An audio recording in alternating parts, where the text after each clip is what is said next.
Good evening. How are y'all today? In full disclosure, I do not live in this county, and I'm actually a candidate for U.S. Congress. But I thought this was an excellent time to come and talk about a pressing issue. First of all, the Second Amendment is very clear, and this ordinance, in my opinion, does infringe on people's Second Amendment rights. But more important, I'd like to talk from a law enforcement background.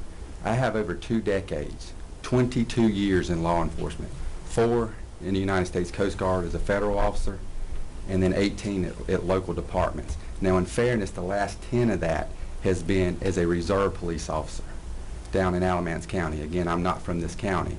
But what I would like to say is repeatedly, over and over and over again in my career, the problem that I have seen has been convicted felons. It has been criminals with firearms, not average citizens.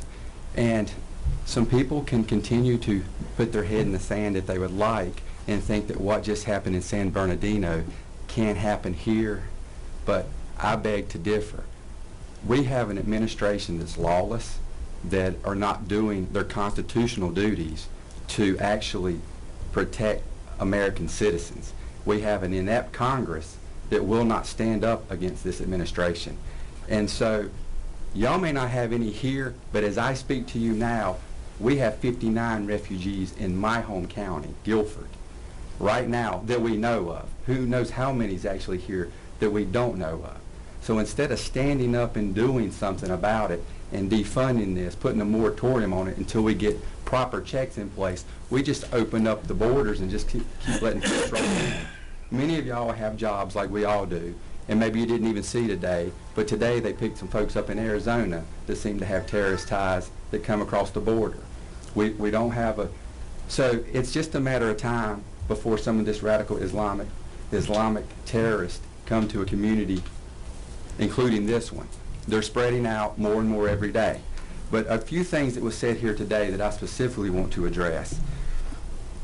Teddy Roosevelt may have said his statement about carrying a big stick, but I have always been a proponent of carrying concealed in lieu of open carry. Open carry, it makes yourself a target. It puts you out, and it concerns folks.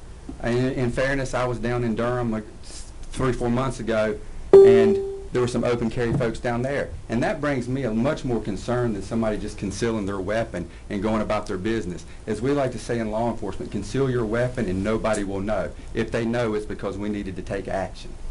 And I realize that everybody is a little concerned about Wyatt Earps.